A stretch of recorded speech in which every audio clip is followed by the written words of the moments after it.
just say the microphone here is utopia, and they're just over here like, oh look, we just need to get there. Like, oh yeah, we just need to get there. We just need to go 5 paces to the left. And you're like, no, 5 paces to the right. No, 5 paces to the left. That's what's happening.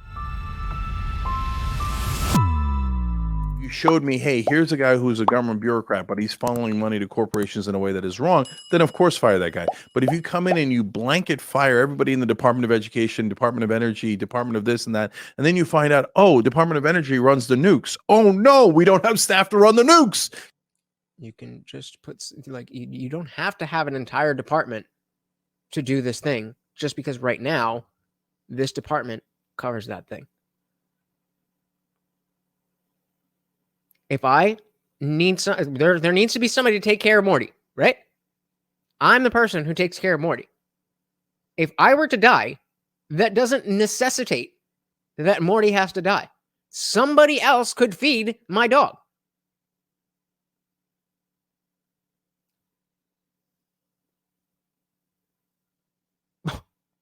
I'm speechless. I'm speechless. It's so dumb. I don't even know how to engage. CT says he knows his place in media, and they're also jealous that Tim makes more money off a membership structure. Speaking of which, join now. We are shortly headed to the after party. M169 said, come on, be honest, dude. That's nuts. I agree with the Federal Department of Education and the Department of Energy, but the Department of Energy, not so much.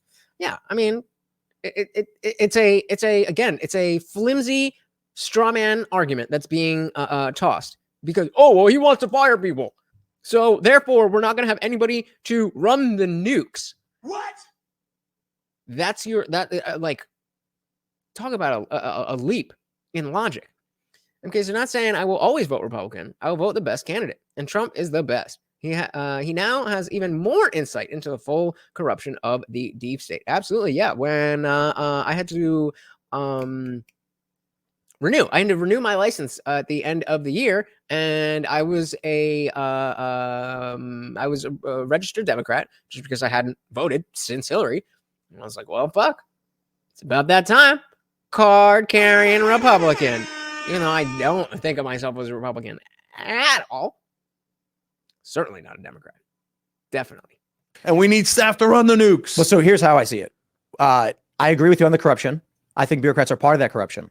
They're not. They're just bureaucrats. They barely make any money. But it's not about the money. It's about the continual. I think government is a good thing. I'm not an anarchist. I'm very libertarian leaning in a lot of ways, but I get in arguments with a lot of libertarians all the time. I think these positions don't make a lot of sense.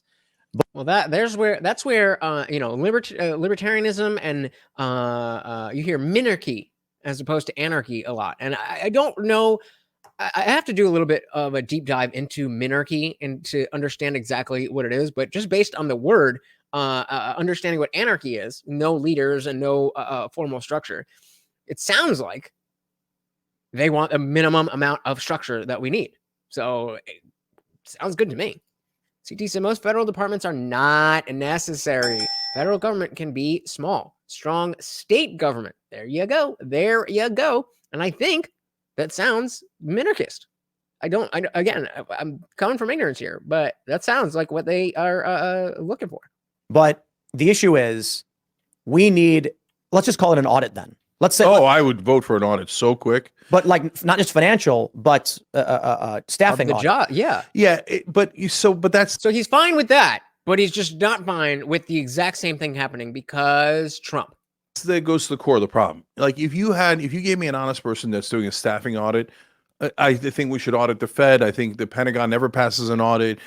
They say, oh, we can't find $400 billion. Well, then I'm going to cut your budget by $400 billion because apparently you can't find it. I'm not going to give you money that you then later, oh, honey, I'm sorry, I forgot where I put $400 billion.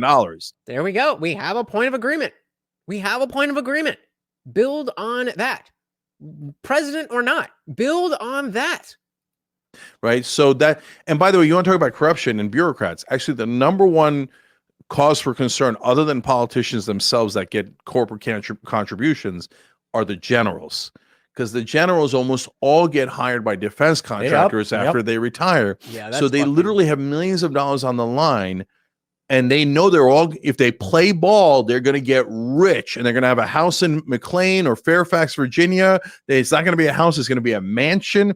And then NBC is going to bring them on and goes, "Oh, revered general blank, blank, blank says, well, we need to attack Iran right away." Yep. And this is a level of corruption that should not exist. Like, if you have a government job like that, then the notion of you going to work for one of these military industrial complex companies like Raytheon or Lockheed Martin, something like that, it should be illegal. It is so blatant.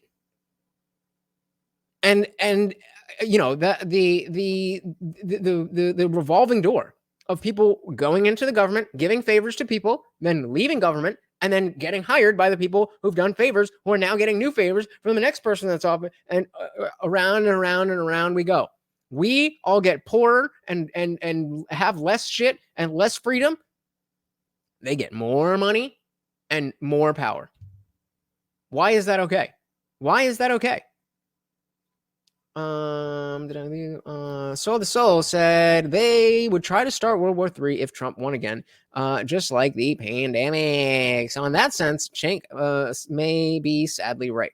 I don't care who calls me a conspiracy theorist for even thinking that possibility.